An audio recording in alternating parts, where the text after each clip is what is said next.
मसीह यीशु में मेरे अजीजों में आप सबको प्रभु यीशु मसीह के जिंदा मुबारक नाम में सलाम अर्ज करता हूं।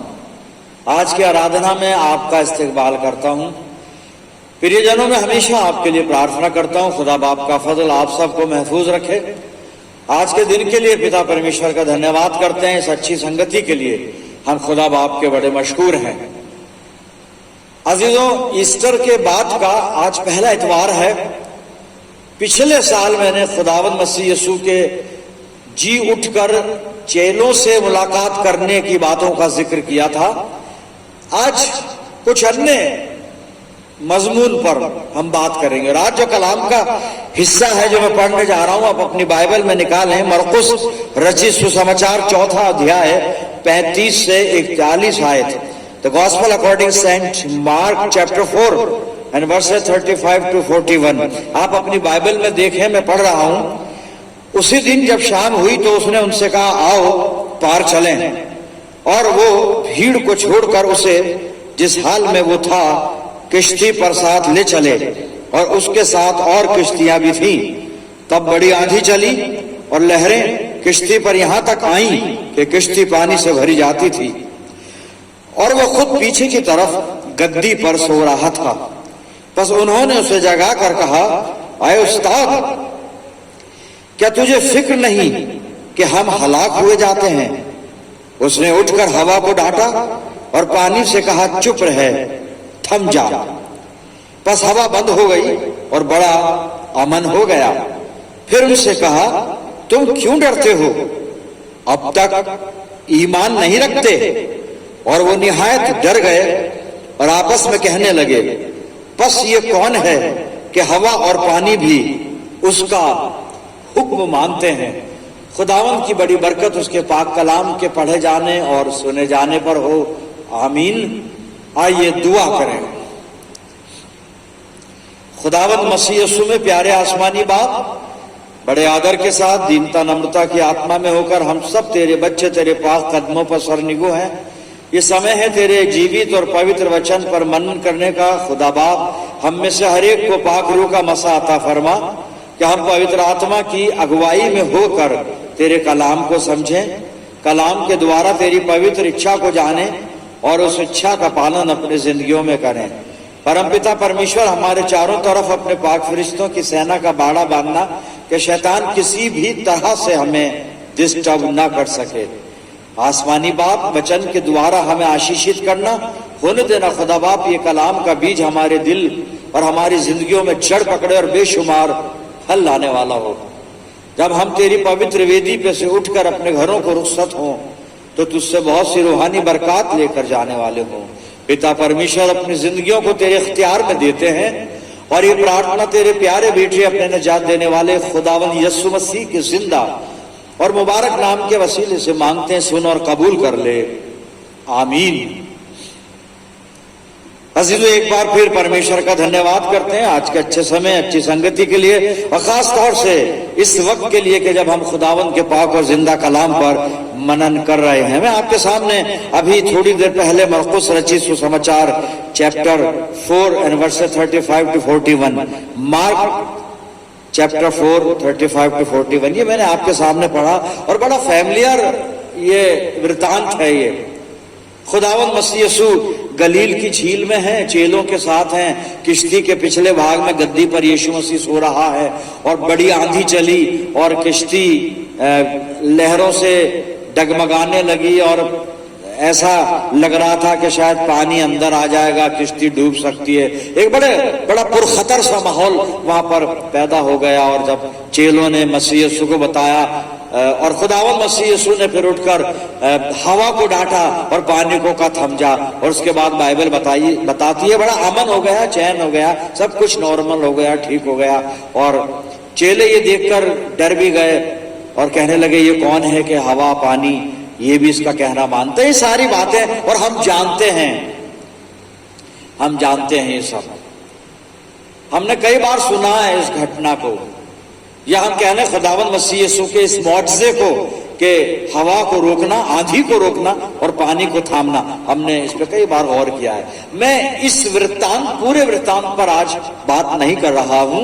मैं एक आयत आपके साथ शेयर करूंगा यहाँ पे, मरकुस रचित सुसमाचार 4 अध्याय और इसका 38 पद।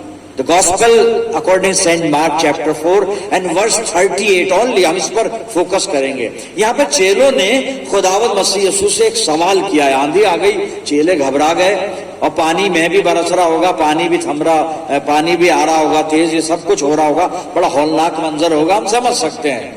लेकिन चेलों ने एक सवाल किया है 38 पद में, मरकुस 4 38 पद में।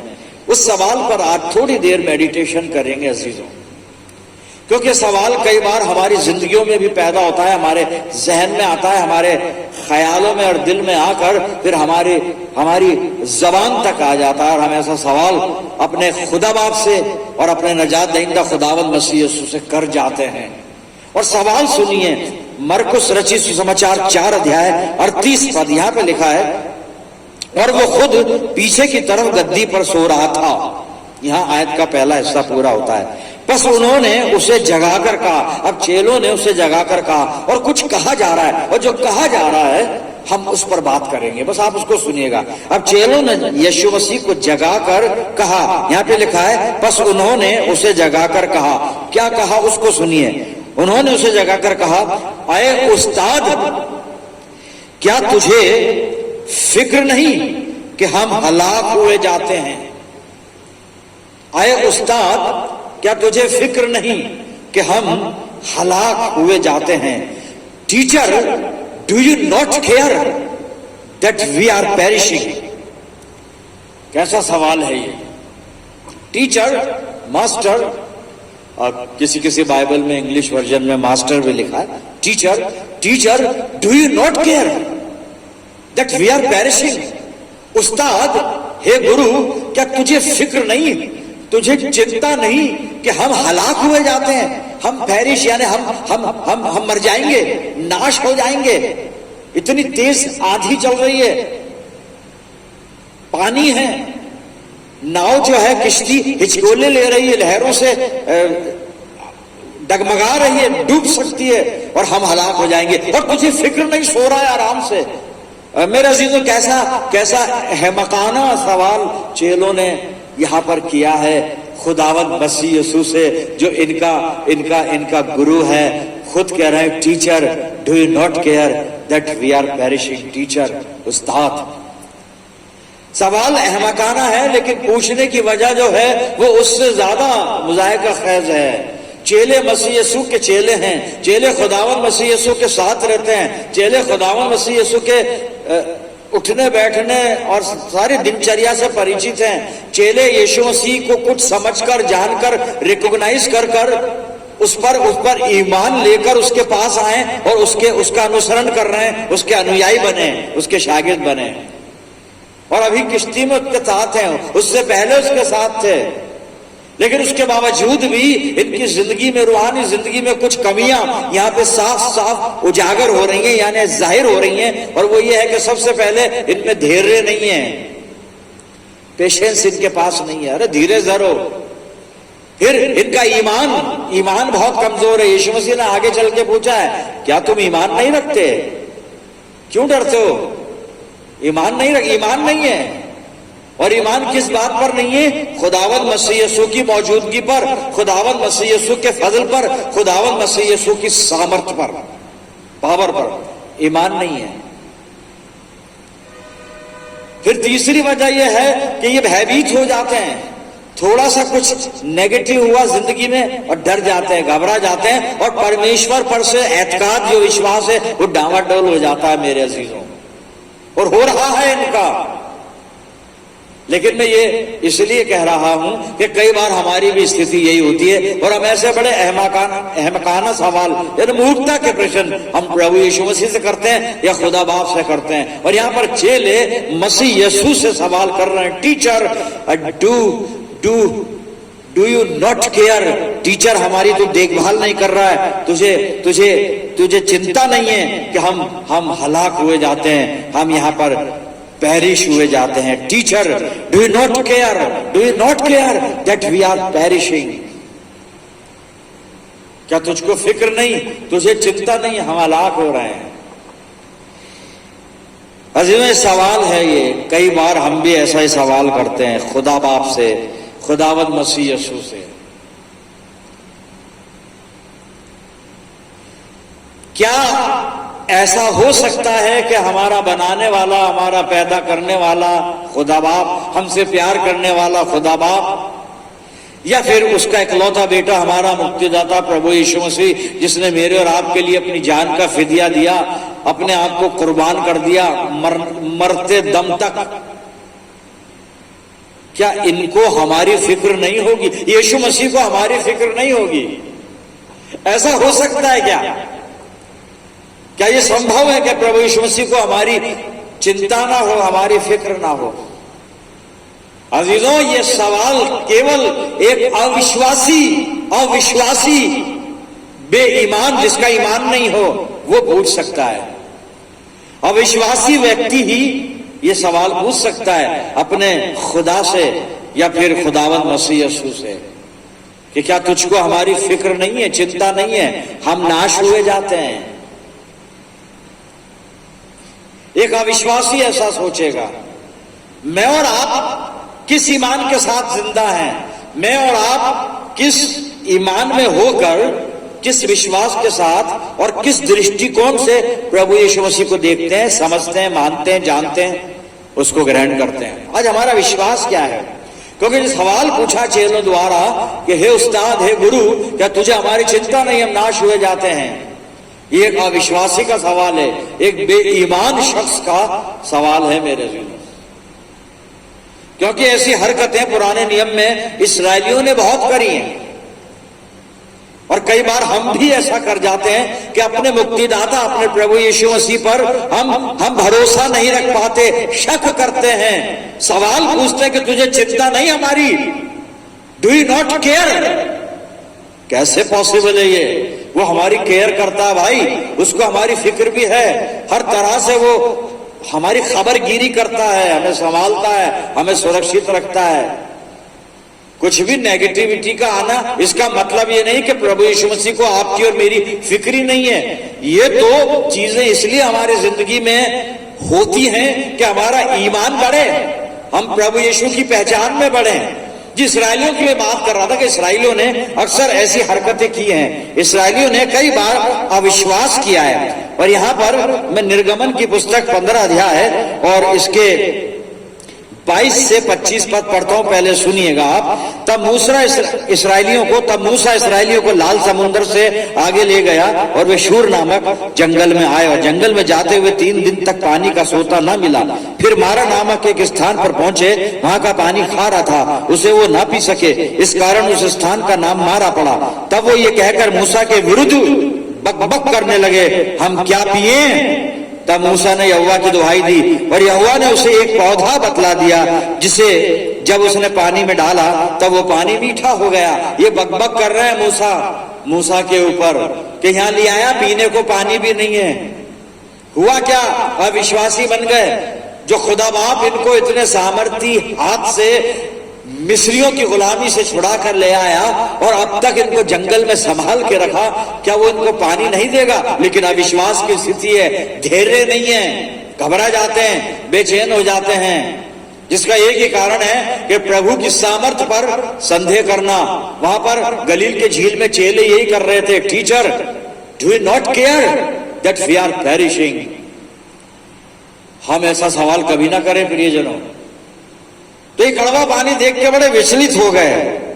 अब आगे सुनिए 27 पद में, निर्गमन 15:27 पद यहां लिखा है, तब वो एलीम को आए जहां पानी के 12 सोते और 70 खजूर के पेड़ थे, और वहां उन्होंने जल के पास डेरे खड़े किए। अब इतना पानी दे दिया, खाने को खजूर दे दिया, कोई कमी नहीं है। अभी थोड़ी देर पहले पानी खारा था, कड़वा था, अब मीठा पानी और प्रचुर मात्रा में है। खुदा बाप पहले दुख देता है और दुख के बाद सुख देता है, यहां पे ऐसा लग रहा है। तो पहले दुख क्यों देता है और उसके बाद सुख क्यों देता है? दुख की वजह क्या है? सुखी सुख दे देना चाहिए ना, लेकिन नहीं, एक तरीका है खुदा जब अपनी सामर्थ्य हमारे जीवन में दिखाना चाहता है, जब हमारे ईमान को मजबूत करना चाहता है, तो खुदा ऐसा करता है जैसा इस्राएलियों के साथ किया था मेरे अज़ीज़ों। तो खुदा ने पहले कड़वा पानी दिया, फिर मीठा पानी दिया। भाई क्यों? आइए बाइबल से देखते हैं। मैं व्यवस्था विवरण और 8 अध्याय और उसका 2 पद आपके सामने मैं पढ़ूंगा। व्यवस्था विवरण और 8 अध्याय और 2 आयत सुनिएगा। और याद रख के तेरा परमेश्वर यहोवा उन 40 वर्षों में तुझे सारे जंगल के मार्ग में से इसलिए ले आया, जंगल के मार्ग में से इसलिए ले आया। 40 साल इसलिए लगाए, किस लिए लगाए? सफर तो 40 दिन का था, लेकिन वक्त लगा 40 साल। क्यों? इसलिए ले आया परमेश्वर यहोवा उन 40 वर्षों में तुझे सारे जंगल के मार्ग में से इसलिए ले आया है कि वो तुझे नम्र बनाए है। खुदा हमें नम्र बनाना चाहता है मेरे अजीजों। और आगे लिखा है तेरी परीक्षा करके ये जान ले कि तेरे मन में क्या क्या है और कि तू उसकी आज्ञाओं का पालन करेगा या नहीं। खुदा हमारी टेस्टिंग करना चाहता है कि हम कहाँ हैं ईमान में। इस तरह से प्रियजनों ये सब कुछ हमारे जीवन में होता है। और इस्राएलियों ने लेकिन हमेशा अविश्वास किया, हमेशा वो परमेश्वर से भी झगड़ते रहे, मूसा से भी झगड़ते रहे, और तब खुदा ने इनको दंड दिया। इसलिए सावधान हो जाएं, हम ऐसा ना करें। खुदा ने दंड दिया। कैसे दंड दिया?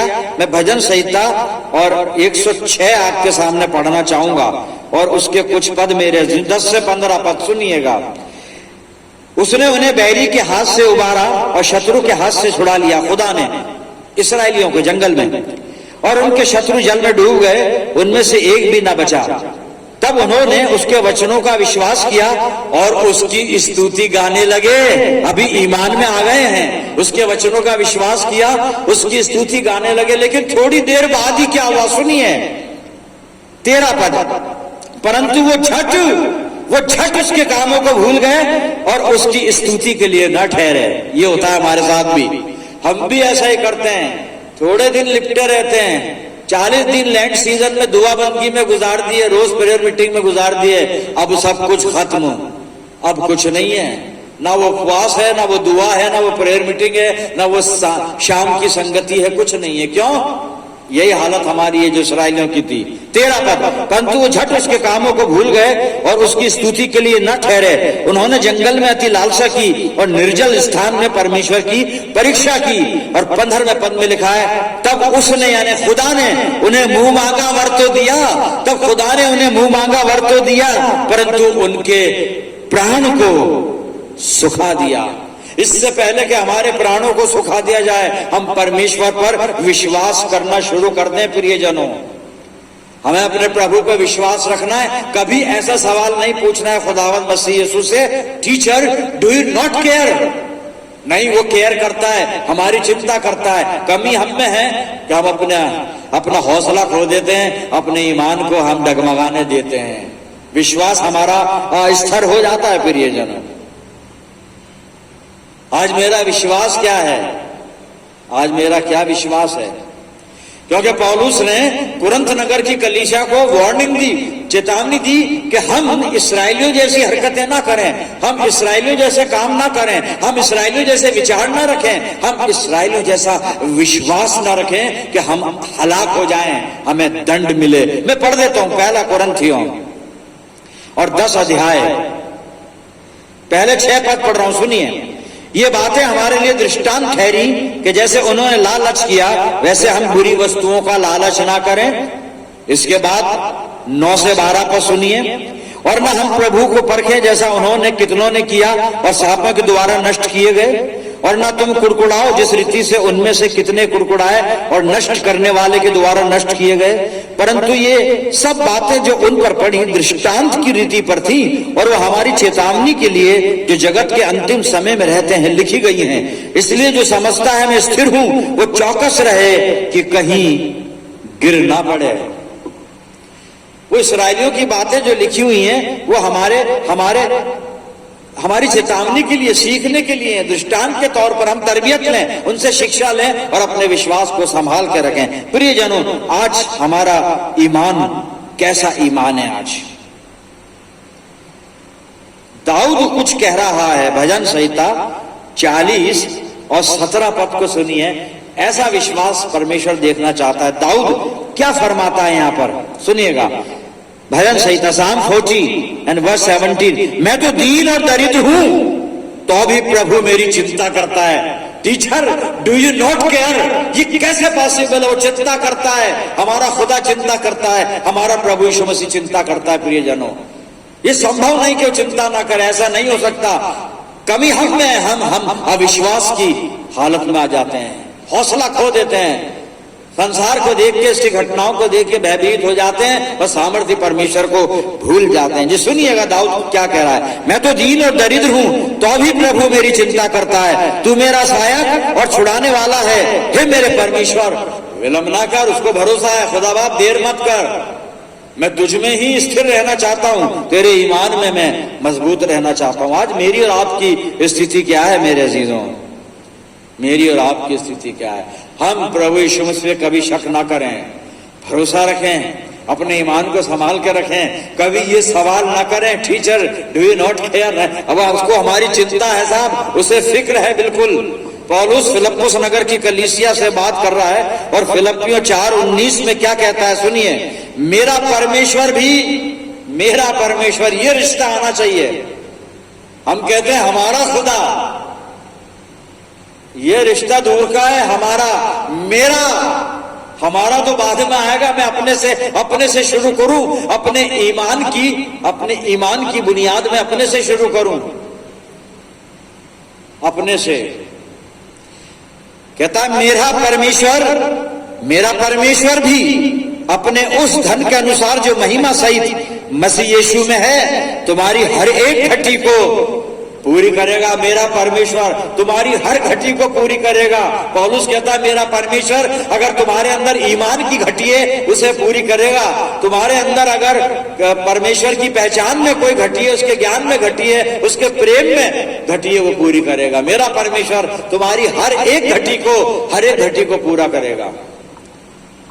इस ईमान के साथ जीना शुरू कर दें हम, और कभी ये प्रश्न ना करें, हे गुरु, हे प्रभु यीशु मसीह, क्या तुझे हमारी चिंता नहीं? उसको चिंता है साहब, बिल्कुल चिंता है। और आखिरी हवाला में पढ़ू ना, पतरस क्या फरमाता है। पतरस की पहली पत्री 5 अध्याय और 7 पद एक कमांड है।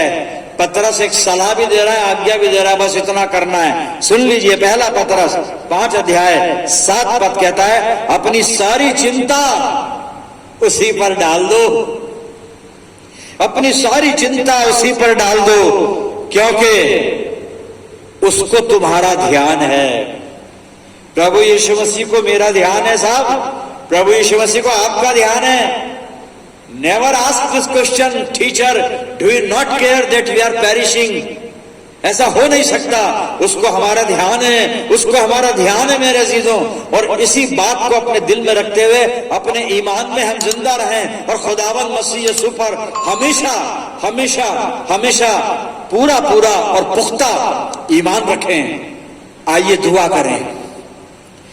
खुदावंद मसीह यीशु में प्यारे आसमानी बाप, धन्यवाद करते हैं आज के जीवित वचन के लिए पिता, जो तूने हमें दिया ताकि हमारे ईमान जिंदा और पुख्ता हो जाएं।